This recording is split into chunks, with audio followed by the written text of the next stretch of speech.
이 시간에는 사도행전 16장 11절부터 15절 말씀까지 읽었습니다. 오늘은 사도행전 101번째 시간으로 부제목은 빌립보 교회의 시작입니다. 오늘날 발굴되고 있는 빌립보의 유적지를 직접 찾아가 보면 2000년 전에 빌립보가 얼마나 화려하고 거대한 도시였는가를 한눈에 확인할 수 있습니다.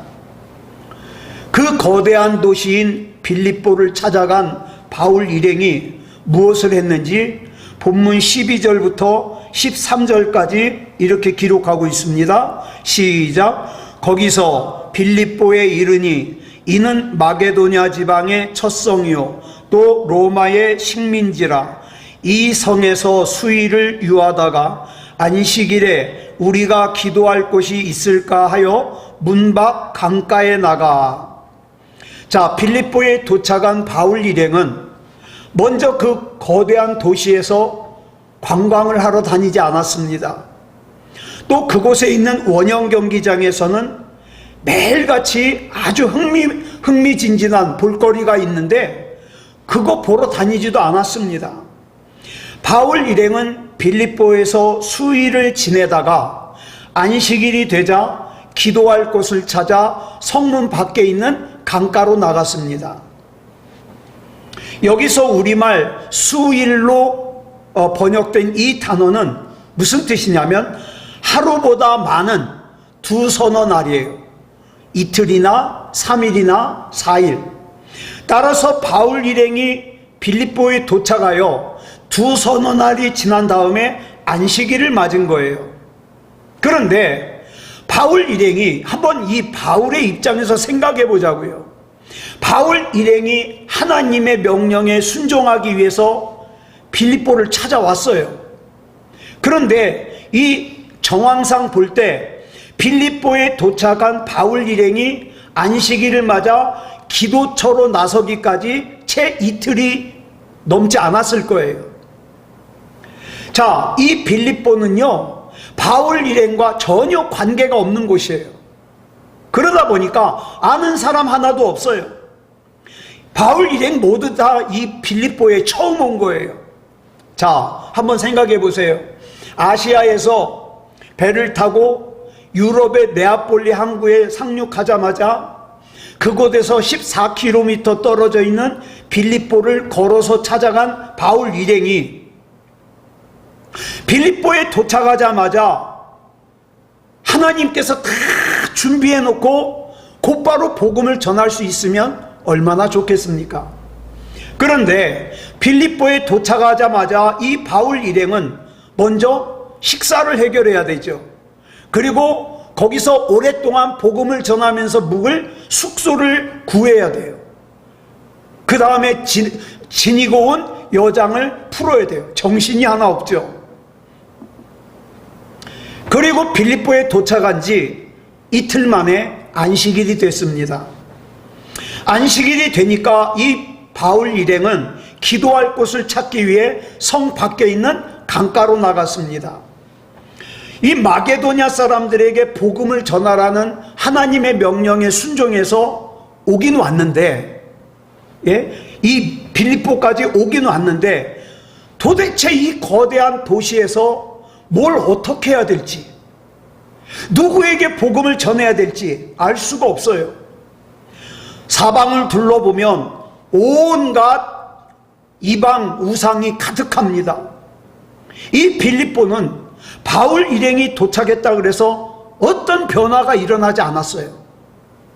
바다 건너온 바울 일행은 그저 그 화려한 도시인 빌립보 안에서 굉장히 초라하고 굉장히 보잘것없는 그런 몰골을 하고 있는 일행일 뿐이에요.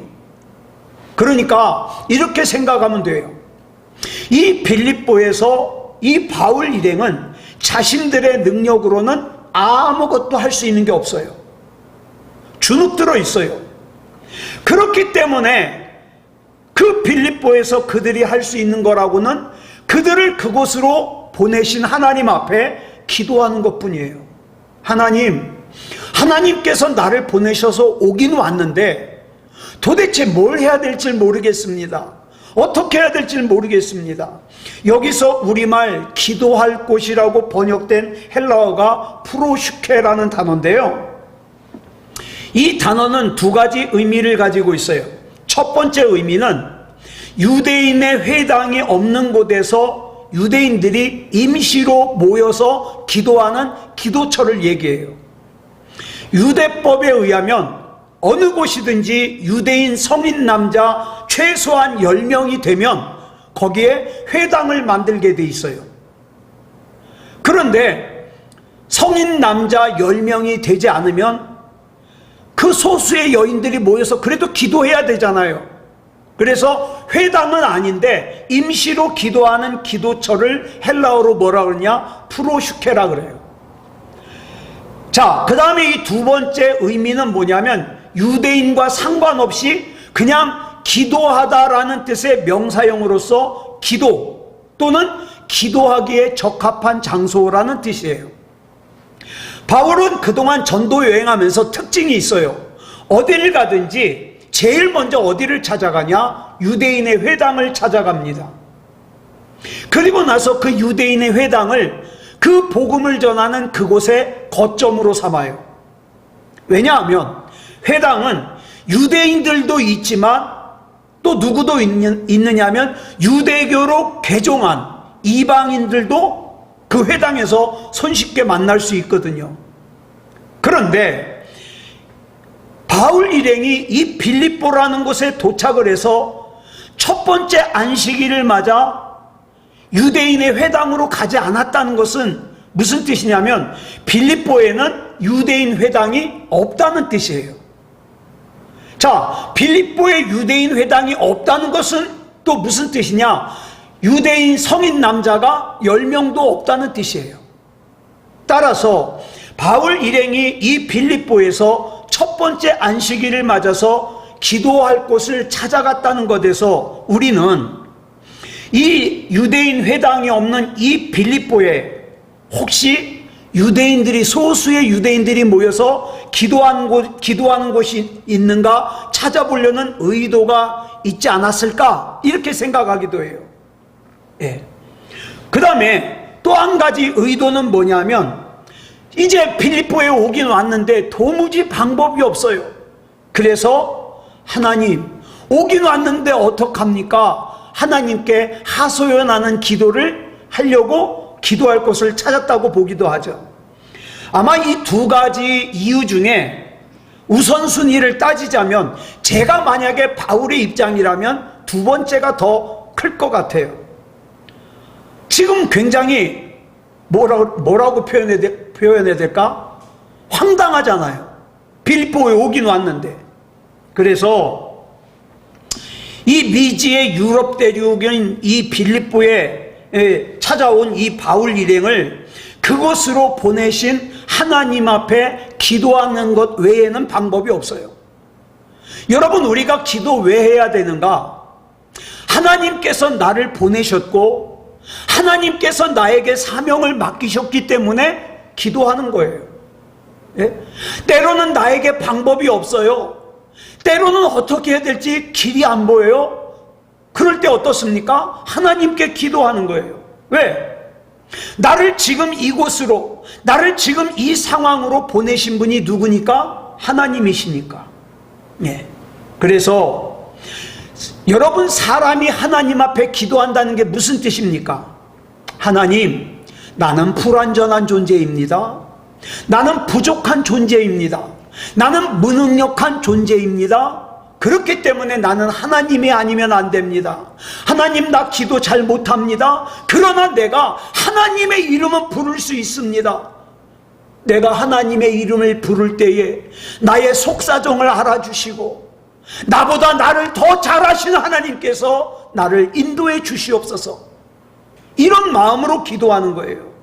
다시 말해서 자기가 미약하다는 것을 하나님 앞에서 인정하는 겁니다. 그러므로 인간이 하나님 앞에 기도한다는 것은 하나님의 온전하심과 완전하심을 먼저 인정한다는 뜻이에요. 그런데 사도 바울은 빌립보서 3장 5절로 9절에서 이렇게 고백을 했습니다. 시작.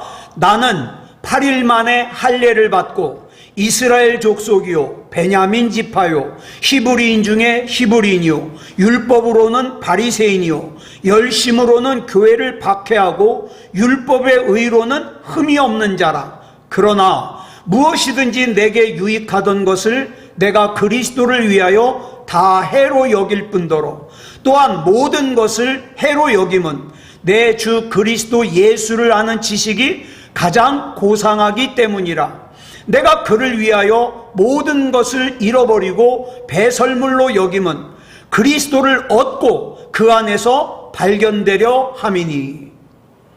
사도 바울은 유대 사회에서 든든한 사회적인 기반이 되는 자기의 자랑스러운 스펙이 있었어요. 그래서 바울은 가만히 있어도 유대인들의 지도층으로서 살 수 있어요. 그런데 예수님을 만난 이 바울이 전에는 자랑스러워하던 것, 전에는 사람들이 부러워하던 것, 그걸 뭐같이 여겼냐? 배설물처럼 미련 없이 버렸다는 거예요. 삼위일체 인격자이신 하나님을 만나고 보니까 내가 죄인이라는 사실과 하나님 외에는 이 세상에 그 무엇도 나에게 의미가 없다는 사실을 깨달은 거죠. 사도 바울은 태어나면서부터 로마 시민권자였어요. 유대교 최고의 율법 선생인 가말리엘의 제자였습니다. 그것만으로도 그는 적어도 유대인 중에서 잘 나가는 사람이에요. 그런데 그는 고린도전서 15장 8절에서 부활하신 예수님께서 자기에게 나타나셨는데 어떤 자기에게 나타나셨는가? 이렇게 설명하고 있어요. 줄친 것만 시작. 만삭되지 못하여 난 자 같은. 예? 부활하신 주님 앞에서 불완전하기 짝이 없는 마음에 그 마음이 나에게 사무치는 거예요. 나같이 만삭되지 못한 것 같은 사람에게 예수님이 나타나셨어. 얼마나 감사한 일이에요. 여러분 한번 보세요. 이 사도 바울은 말을 잘 못한다 그러는데 사실은 또 그렇지도 않은 것 같아요. 왜냐하면 이 바울은 새치혀로 사람들을 선동해가지고 그리스도 예수님을 믿는 사람들을 박해하는 데 앞장섰던 사람이에요. 그러니까 바울은 타고난 선동꾼이에요. 그런데 고린도후서 11장 6절에서 자기를 소개하기를 뭐라고 소개합니까? 줄친 것만 시작. 내가 비록 말에는 부족하나. 말 잘 못한다는 거예요. 더 깊은 의미는 무슨 뜻이냐? 말씀이신 하나님을 만나고 보니까 말씀이 육신을 입고 이 땅에 오셨던 예수님을 만나고 보니까 그동안 내 입에서 잘난 척하고 나갔던 모든 말들이 백해무익하더라. 아무 쓰잘데기 없는 말이더라. 그저 시끄러운 소음에 불과하더라. 이걸 깨달은 거예요. 그래서 나는 말에 부족한 사람이다. 이렇게 말하는 거죠. 자, 나를 통해 하나님의 생명의 말씀이 전해지고 그로 인하여 무너진 인생이 회복되고 헛된 꿈에 빠졌던 사람들이 삶의 바른 길을 찾고 죽음의 땅 위에 주님의 몸된 교회가 세워지는 것은 바울 자기의 능력이나 자기의 실력 때문이 아니라 바울이 고백하는 거예요. 이건 전적으로 하나님의 은혜요, 하나님의 능력이다.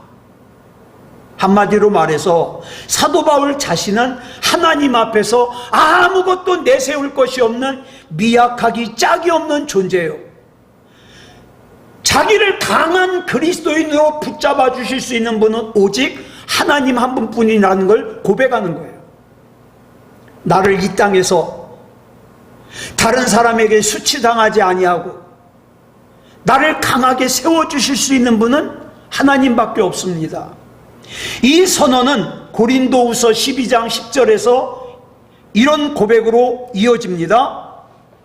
시작. 그러므로 내가 그리스도를 위하여 약한 것들과 능욕과 궁핍과 박해와 곤고를 기뻐하노니 이는 내가 약한 그때의 강함이라. 예? 바울은 고백해요.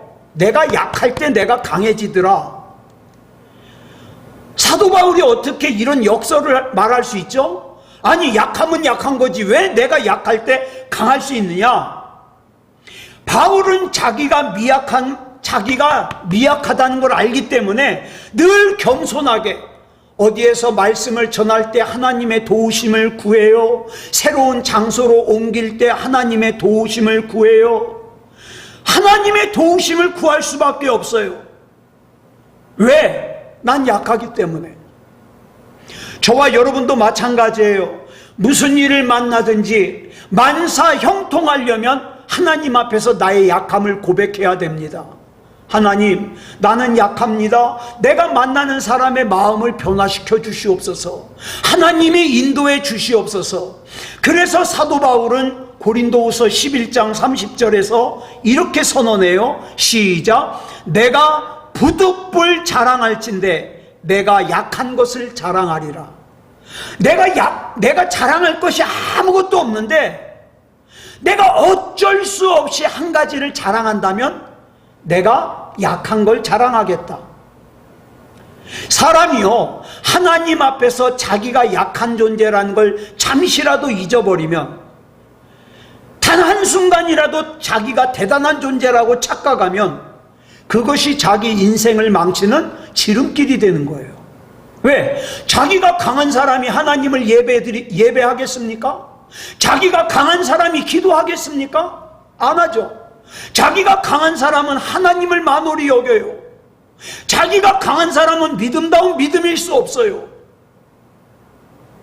내가 약하다는 걸 알 때 어떻습니까? 하나님을 찾는 거예요. 이것이 사도 바울이 데살로니가전서 5장 17절에서 쉬지 말고 기도하라고 우리에게 권면한 이유예요. 그렇다 그래서 쉬지 말고 기도하라 그러니까 잠도 안 자고 밥도 안 먹고 기도만 하라는 뜻이냐? 그런 뜻이 아니에요. 쉬지 말고 기도하라는 건 무슨 뜻이냐? 항상 내가 약한 존재라는 것을 잊지 말아라.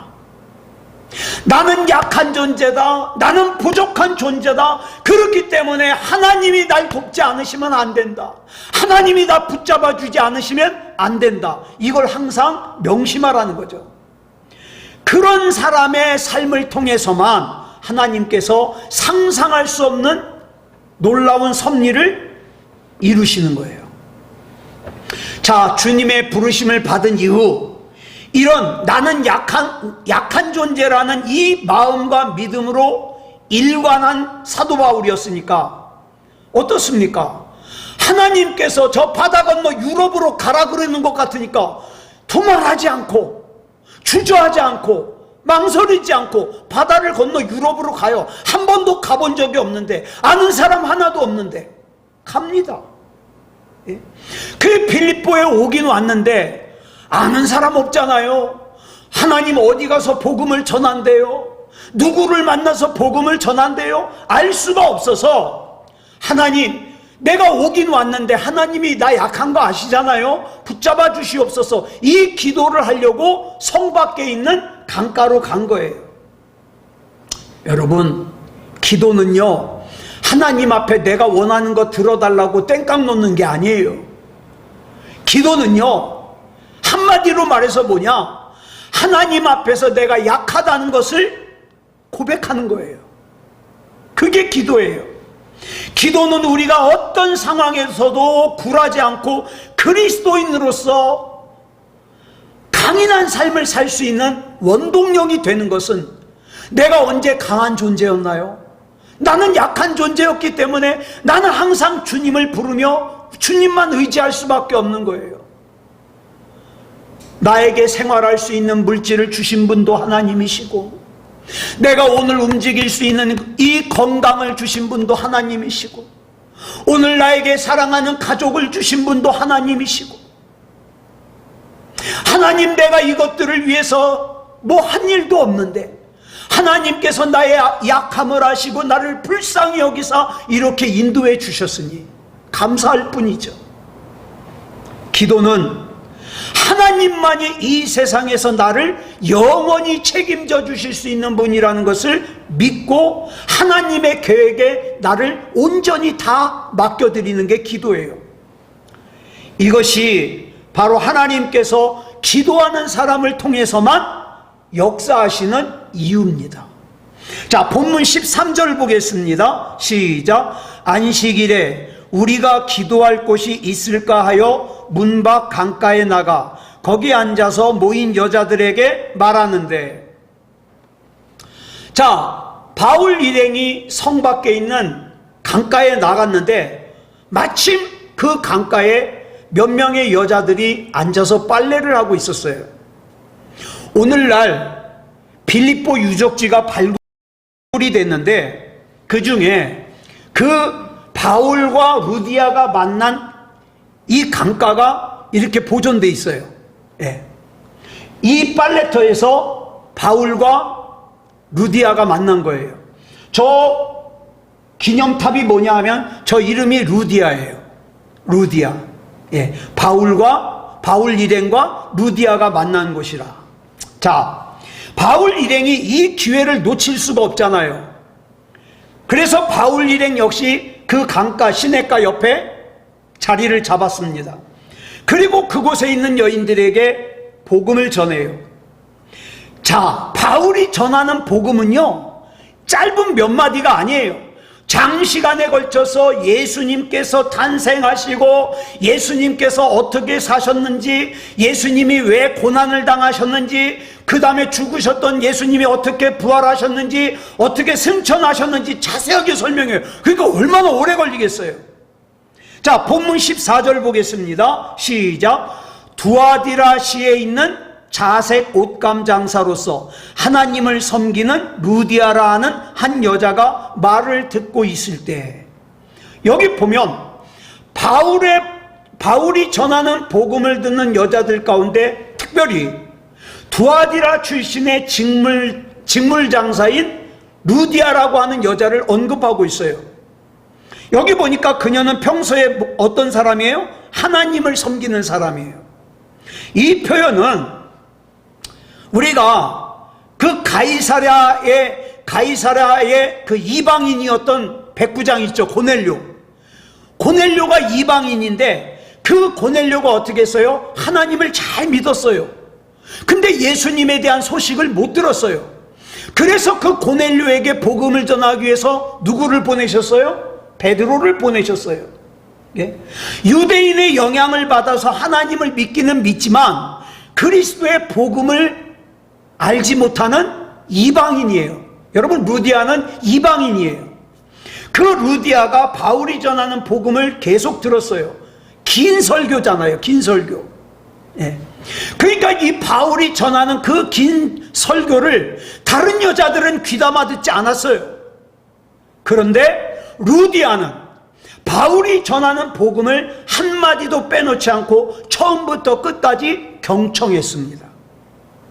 이것이 어떻게 가능할 수 있었는가?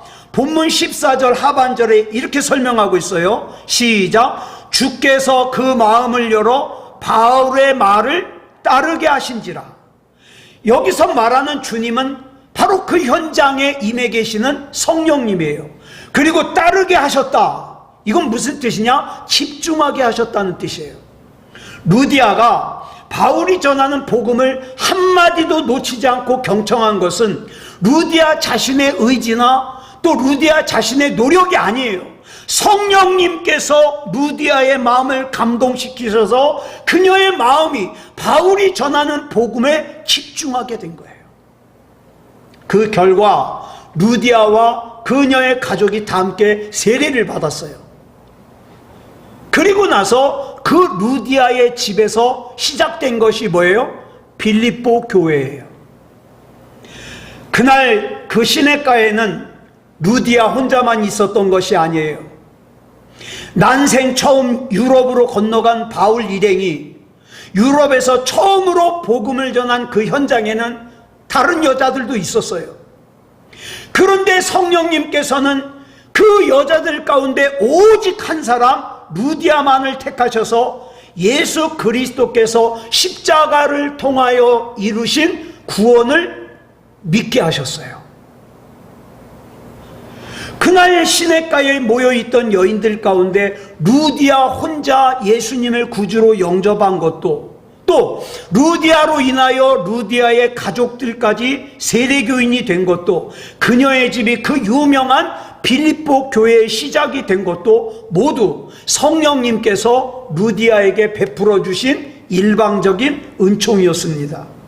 그러니 참 생각할수록 신비할 수밖에 없죠.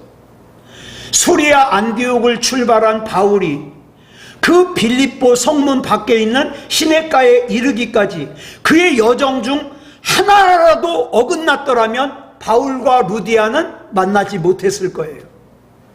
그러므로 성령님께서 수리아 안디옥의 바울로 하여금 2000km가 넘게 떨어져 있는 빌립보에서 성문 밖에 있는 시냇가 빨레터에서 그날 그 시간에 정확하게 바울과 루디아를 만나게 하신 것은 그 루디아를 구원하시기 위함이죠. 이 얼마나 신비로운 구원의 은총입니까? 중요한 것은 그 루디아를 이렇게 신묘막측하게 구원하신 성령님께서 바로 우리가 믿는 성령님이시란 사실이에요. 바울로부터 복음을 영접한 루디아는 인류 역사상 유럽에서 최초로 예수님을 구주로 영접하고 세례를 받은 사람이 되었죠. 루디아 자신만 세례를 받은 것이 아니라 그녀의 집 식구들, 다시 말해서 그녀의 집에 속한 모든 가족들이 함께 예수님을 구주로 영접하고 세례를 받았습니다. 교회는요, 건물이나 어떤 제도가 아니에요. 교회는 예수님을 주인으로 모시고 사는 사람들의 모임이에요. 예. 인류 역사상 빌립보에, 아니 유럽 대륙에 최초로 세워졌던 이방인 교회인 빌립보 교회는 이처럼 루디아와 그녀의 가족들로부터 시작이 된 거예요. 그날 그 시냇가에서 바울과 루디아와의 만남은 바울이 전하는 그 복음의 내용을 들은 루디아의 마음이 그냥 한순간 찡 하고 끝나는 해프닝이 아니었어요. 우리는 그러죠. 어떤 부흥회를 참석하든가 어떤 말씀을 드릴 때 한순간 가슴이 찡 하면 뭐라 그래요? 은혜 받았다. 아니요. 진짜 은혜 받은 것은 그 다음에 삶이 변해야 돼요. 그게 은혜예요. 예. 루디아가 세례를 받고 주님의 몸된 교회를 이루어 살아가기 시작하는 빌립보 교회의 첫 출발이 된 거죠. 이 루디아를 본문 14절은 이렇게 소개하고 있어요. 줄친 것만 시작. 두아디라시에 있는 자색 옷감 장사로서 하나님을 섬기는 루디아라 하는 한 여자. 우리말 성경에는 두아디라시에 있는 이렇게 번역되어서 아, 루디아가 두아디라에 살고 있구나 이렇게 착각하기 쉬운데, 두아디라에 살고 있다는 뜻이 아니라 두아디라 출신이란 뜻이에요. 고향이 두아디라. 이 두아디라는 우리가 요한계시록을 나눌 때 설명을 드렸는데, 그 두아디라 교회, 일곱 교회 중에 하나거든요. 이 두아디라 교회의 이 두아디라는요, 어떤 특징이 있냐? 염색업이 굉장히 발달했어요. 예. 그래가지고 직물 이런 것이 발달해가지고 사람들이 돈을 많이 벌어요. 그러니 이곳 출신인 루디아는 아주 사업수완이 뛰어나요. 그러니까 이 루디아는 부자예요. 돈 많은 여자예요. 이 루디아가 바울로부터 복음을 받아들이고 세례를 받았습니다. 바울은 로마서 6장 3절로 5절에서 세례를 설명하고 있어요. 세례가 뭔가? 표준 세번역 성경으로 우리 같이 읽겠습니다. 시작. 세례를 받아 그리스도 예수와 하나가 된 우리는 모두 세례를 받을 때에 그와 함께 죽었다는 것을 여러분은 알지 못합니까? 그러므로 우리는 세례를 통하여 그의 죽으심과 연합함으로써 그와 함께 묻혔던 것입니다. 그것은 그리스도께서 아버지의 영광으로 말미암아 죽은 사람들 가운데서 살아나신 것과 같이 우리도 또한 새 생명 안에서 살아가기 위함입니다. 우리가 그의 죽으심과 같은 죽음을 죽어서 그와 연합하는 사람이 되었으면 우리는 부활에 있어서도 또한 그와 연합하는 사람이 될 것입니다. 장황하게 길게 설명하고 있지만 한마디로 줄이면 세례가 뭐냐? 예수 그리스도와 하나가 되는 거예요. 예수 그리스도와 연합하는 거예요.